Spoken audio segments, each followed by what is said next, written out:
Eto na nga mga chong, marami tayong basketball updates. Coach Tim Cone, bakit hindi masaya at hindi satisfy sa performance ng Ginebra? At ang dahilan kung bakit maganda yung pinakitang performance ni Japet matapos ang panalo kontra NLEX. Marami ang nagsabing, finally, Ginebra is back.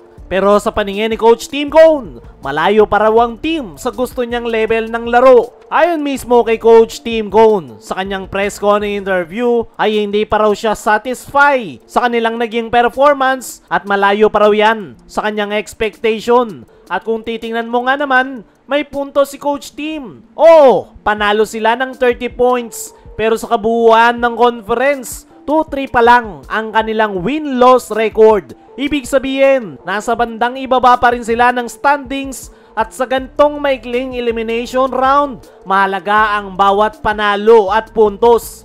Ayon pa kay Coach Tim, ay in-expect na raw niya yung kanilang slow start ngayong All-Filipino.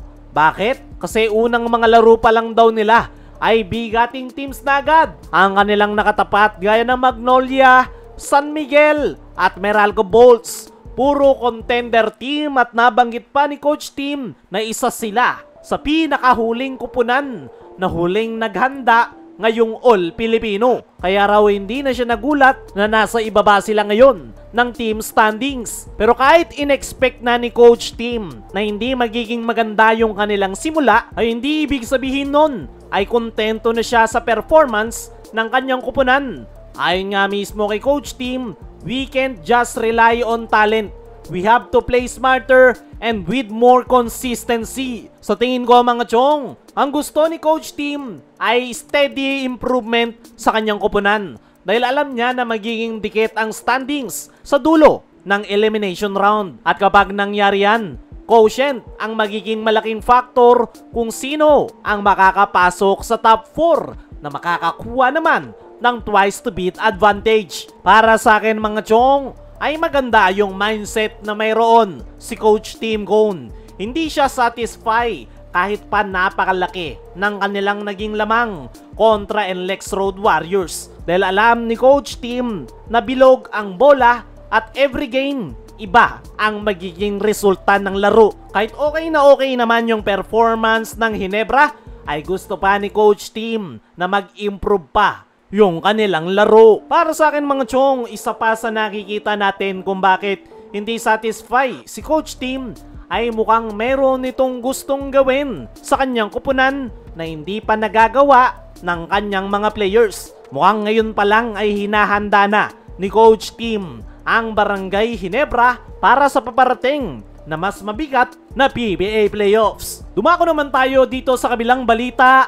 Japet Aguilar, kaya pala napakaganda ng performance kontra NLEX. Sa panalo ng Ginebra kagabi, ay itong si Japet Aguilar ang pinaka nagpakitang gilas kung saan nagtala ito ng 25 big points. Efficient yung kanyang shooting at solid yung presence sa loob. Ayon mismo kay Japet, sa post-game interview ay kailangan daw talagang may mag-step up. Every game is crucial for us. At yun nga yung kanyang ginawa. Hindi lang sa scoring, kundi pinakita rin ni Japet yung kanyang hustle, sipag at leadership. Siya yung nagbigay ng energy at kumpiyansa sa kanyang kupunan. Nabanggit pa ni Japet na ang motto daw nila ngayon ay keep working hard. Walang shortcut, walang kampante.